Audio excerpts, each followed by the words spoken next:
Google Stadia launches next week for purchasers of the Founders or Premium editions, but the rest of you pitiful peasants have to wait until next year. The games available at launch have just been announced, but none of them are particularly show-stopping. They keep telling us that streaming is the future. This is the future! But with a flimsy lineup like this, is Google Stadia even worth it? Hello, my name is Henry Cooper and I'm here with Mr. Gareth Evans. How are you doing? All right, thanks. It's aptly named Google Stadia because that's basically what everyone else is doing while it launches, is watching from the stadium while all these like Premier Edition and Founders Edition people get to play it, because we're the plebs and they're the ones who paid the money to play it. So that's my theory on why they called it Google Stadia. And because people are going to have to keep Googling it because no one has any idea on what any of them are. Funny, you're a funny guy.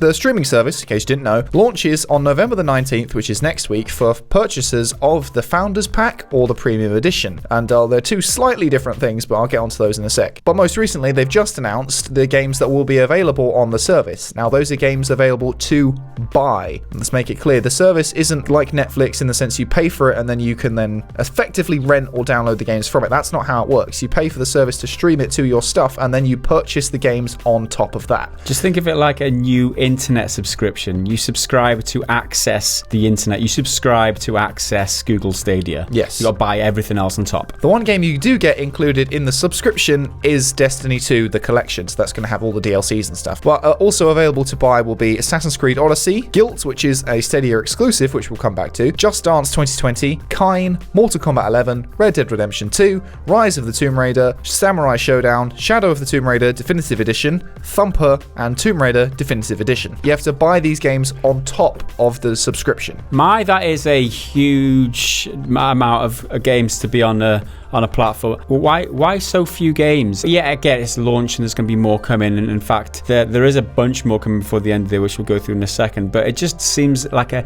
little flimsy for my liking. And they're all sort of old, like they're not ancient or anything. I mean, Just Dance 2020 is this year's game, but they're not brand new, so I feel like if they had a game that's just come out or about to come out, like for instance Jedi Fallen Order, which is out at the end of the week, if that was there tied in with, it's essentially like a 4-day delayed launch, it's pretty much there on launch day, I think that'll entice way more people over. Yeah, that's sure. And in terms of pricing, well, the Stadia Pro subscription, which is the top tier, is that the top tier one? Well, so that's actually the base one, but they call the base one the free one. It's a semantics game. Okay. But the Stadia Pro subscription, it's not exactly Pro, it's just the regular edition. Yeah, pretty much. So Stadia Pro / regular subscription costs $9.99 a month or £8.99 a month, and that gets you specifically 4K HDR streaming, which the free version allows you to stream at 1080p and doesn't give you the HDR. Yeah, it's just 1080 and 60 FPS for you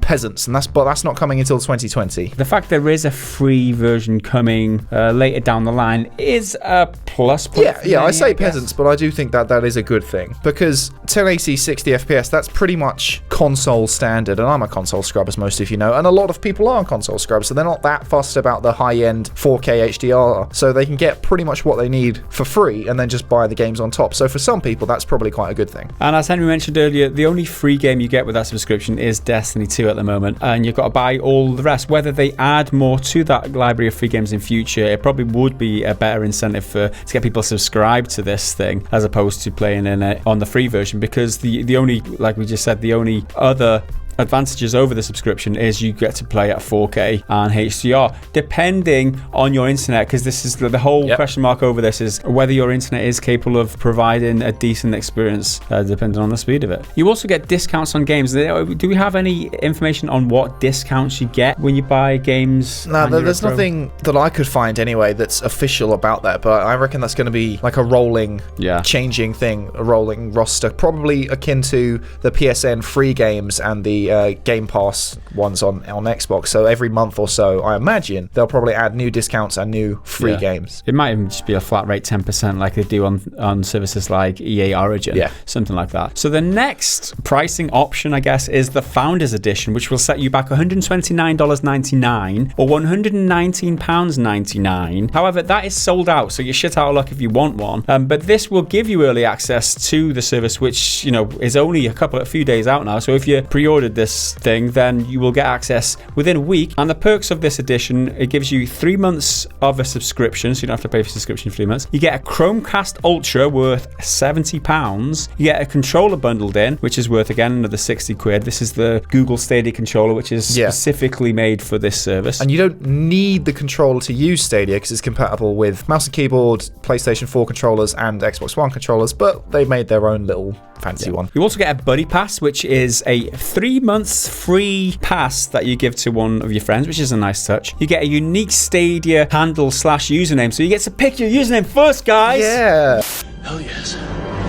Yes! I mean, that one sounds kind of obvious. Like, well, if you get early access, you're going to have first dibs on being Noob Slayer 49999X. Yeah. The way they tried to sell that during the announcement, that's like, you get to your unique handle first. Like, anybody's going to pay £120 just because, oh yeah, I guess I name myself first before anyone else. No, that's not a big selling point. Anyway, next up, you get a founder's badge next to your username / handle. So, you get to brag to your friends. And also you get the discount on games, which is part of the subscription anyway. So, but after 3 months, you shut out of luck. You've got to keep paying £10 a month. So that's just how it is. The other edition is the Premier Edition, which we mentioned earlier. And the difference is, and the price is exactly the same. In fact, $129.99 at £119.99. You get early access just like the Founders Edition. But with the Premier Edition, you only get early access, 3 month subscription, a Chromecast, and a controller bundled in. It's weird how this is the same price. It doesn't give you as many things. Yeah, it's a bit weird that it's exactly the same price, but you don't get as much stuff. You get the same concrete things in real world objects like the controller and the Chromecast. You don't get the Buddy Pass or the unique username or anything. So I don't really understand why this is the same price, but it's I think the way they did it was it's like they do on Kickstarter or Indiegogo or something. If you're one of the first subscribers or the first one to buy the package, you get extra bundle. So it incentivizes people to buy them up really quickly, because after all the Founders Editions are gone, they're gone, and you're just left with the Premier Edition. So you can get access to the Premier Edition now. You can't no longer get access to the Founders Edition, which obviously there were very limited quantity. And you shit out of luck because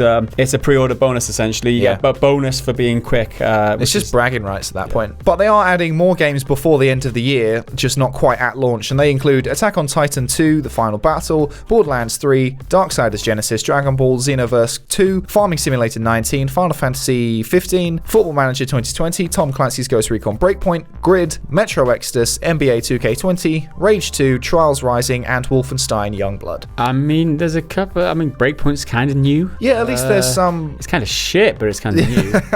Oh, that sucks. Yeah, at least there's some 2019 Borderlands games in there. 3's in there. Rage 2's a bit shit, but it's there, I suppose. Kind of old. People, yeah, I mean, there's more there, which is good. There is more. Content. Another 14 games come before the end of the year. Obviously, it'll bulk up that library very early, so that's good. More options for people to get their teeth into there. But again, there's nothing that particularly excites me there. And there's a bunch of other games and publishers who were previously announced at E3 and whatnot, who are supposed to be working in partnership with Google, but those games and publishers aren't actually listed here. So there's Bethesda titles like Doom Eternal, Doom 2016, and The Elder Scrolls Online. Both Doom games were really promoted as being part of Stadia, especially Doom Eternal. There's going to be some Capcom games, but again, they're not there. CD Projekt Red title, Cyberpunk 2077, I think everyone is aware of that. Coatsink game called Get Packed, Dotemu, Windjammers 2, EA games, again, there's no games announced there. Larian Studios game Baldur's Gate 3, Enway Games Power Rangers Battle for the Grid, Robot Entertainment's Orcs Must Die 3, Super Hot Teams Super Hot, and other Ubisoft games like Tom Clancy's The Division 2, The Crew, and, importantly again, Watch Dogs Legion, which was also quite promoted around being part of Stadia. Okay, so that's all the games that are current or just about to happen, and then in the near future, and then in the far future too. So the question remains, all this information has just landed, and Stadia is imminent now for a lot of people. Is Google Stadia actually worth it? Right? Is it worth that subscription money? Who is this going to appeal to over just getting a console or a PC? That's the thing. Who is it going to appeal to? Because it's certainly going to find a market. I think it's not going to suit everyone, because a lot of people, a lot of quote-unquote hardcore gamers will already have their dedicated setup of a really good PC or a couple of consoles or whatever, and that's all they need. But I think the idea of of Stadia is that it's going to appeal to people who can't necessarily afford that of the high-end gear, but most gaming enthusiasts will already have that in their life. So I don't think it's got as much mass appeal to the gaming audience, but perhaps more to a non-gaming audience, or maybe the more casual scene. Yeah, I don't think, I mean, you think in terms of PC gaming, when you're talking about like pushing tech limits and things and reducing input lag and having the highest resolutions and that type of thing. I think the fact that input lag, it has to be there. It's always the cloud over this whole Google Stadia thing. Because it's streaming, right? Cloud. The dark cloud, let's say. Oh my god, you're so funny. You're so funny. Is like the speeds, like the internet speed and the lag, because they're the two biggest factors that we don't know going into this, is exactly how it's going to run. And they say if you've got a 10 meg connection, you'll be able to stream at 720p with 60 FPS in stereo sound. At 20 megs connection, you get a 1080p solid stream with HDR, 60 frames per second and 5.1 surround sound. And then upwards of 30 to 35 meg, you get the full 4K HDR video, 60 frames per second and 5.1 surround. Very limiting factors there. And again, input lag again is the other thing. Like how long is it going to take your input from your controller to go all the way over the internet to their servers and all the way back and affect what's on your screen? That's the other unknown variable in there. They say it's going to be minimal. I think that playing a first-person shooter or any sort of shooter, especially online competitive shooter on Stadia, is probably not going to be worth it at all. Then again, when it comes to value, when you're thinking of the value proposition, you look at the games that probably aren't going to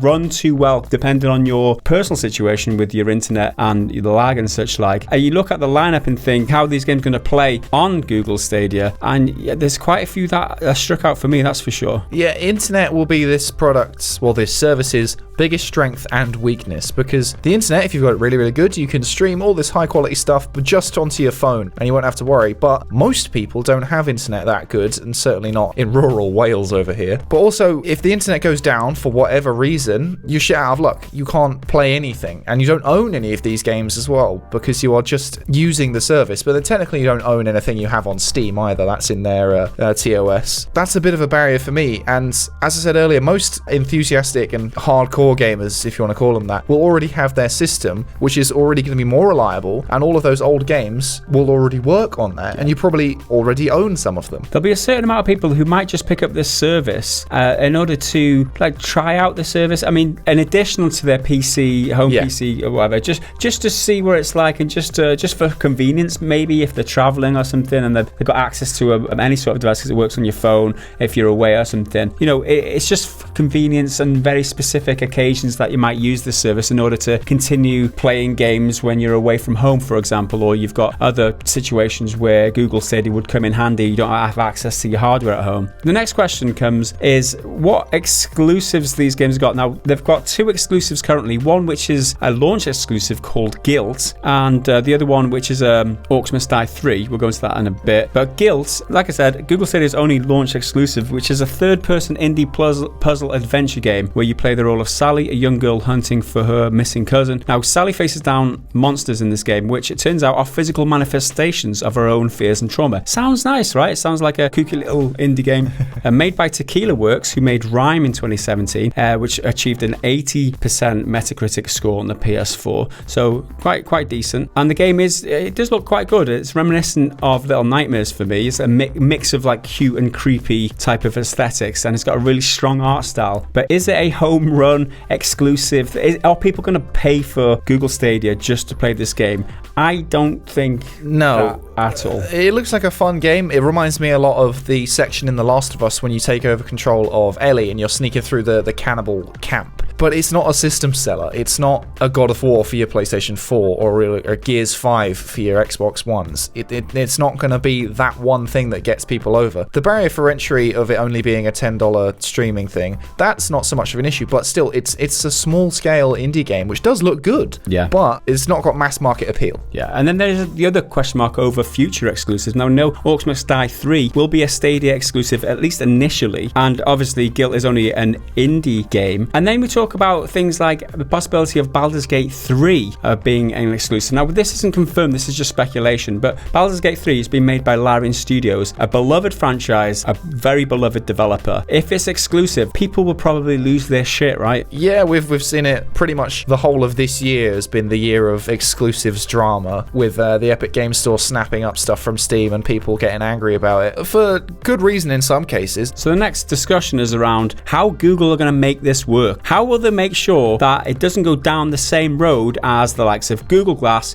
Google Hangouts, Google Talk, Google Health, Google Buzz, Google Plus, Google Labs, and on and on and on. You get the message that Google cancel a lot of things. So if this doesn't work, then it's very likely it would get cancelled too. So how did they make sure people sign up to this and they support it in future and it works? One big thing for me would be just demos. I mean, as I said earlier with the internet, if this service does get shut down, everything you've bought, all those games, they're gone, because you need the internet to do them and it's their service. But demos, even if it's a paid service, like, I don't know, a few quid, a few dollars a month, where every single game that was on there you could play a little demo of. If you don't like it, okay, fine, whatever, don't need to play it. And if you do, you can just buy it outright. I think they would make so much money doing it like that. Yeah, allowing people to try before they buy would be huge, especially since they've got this YouTube integration thing. So if your favorite streamer or influencer or whatever is playing on a game, you've got the ability to launch that game right from the browser if you're playing on Chrome. So if they have a free demo for the game that you're watching, you could literally play that game and try it for yourself while you're watching, with no barrier to entry, nothing to download, click and play. And I think that feature will sell more Google Stadia subscriptions than anything. If they get onto that and start pushing these demos, allowing people to try before they buy, I think they could be onto a winner that way. Even if they upped that and went a step further and maybe did even rental options where you don't necessarily own the game, but you can pay for essentially the length of your demo, pay a few quid for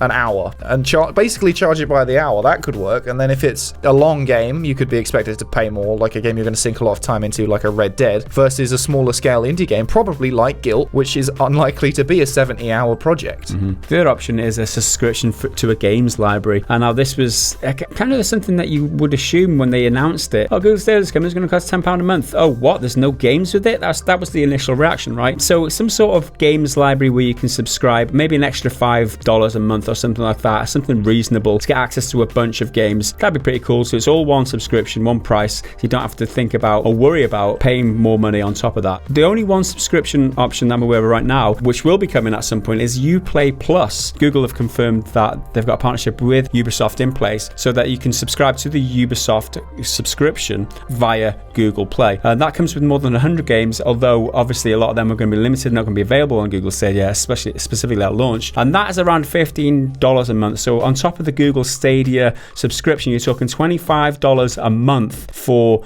the service as well as the library of games. That doesn't sound like a decent value to me. I mean, I don't know. I mean, it's horses for courses, and this thing's going to appeal to people for different reasons. We live in rural Wales. A lot of question marks over the stability of the service and how well it's going to perform under slow internet conditions, but that's just us. Yeah, I don't object to it, and if it's not good, people won't use it. Hopefully it is good and it will find its market with some people and can be really good. I don't think it's there yet though. So do you think Google Stadia is worth it? Let us know down in the comments below. You know what we think. Let us know what you think. Like the video, hit the thumbs up button, hit subscribe if you loved it, and if you were totally blown away by it, hit the bell because you can get notified of all our future updates. That's it for now. We will see you again in the next video. Until then, bye for now.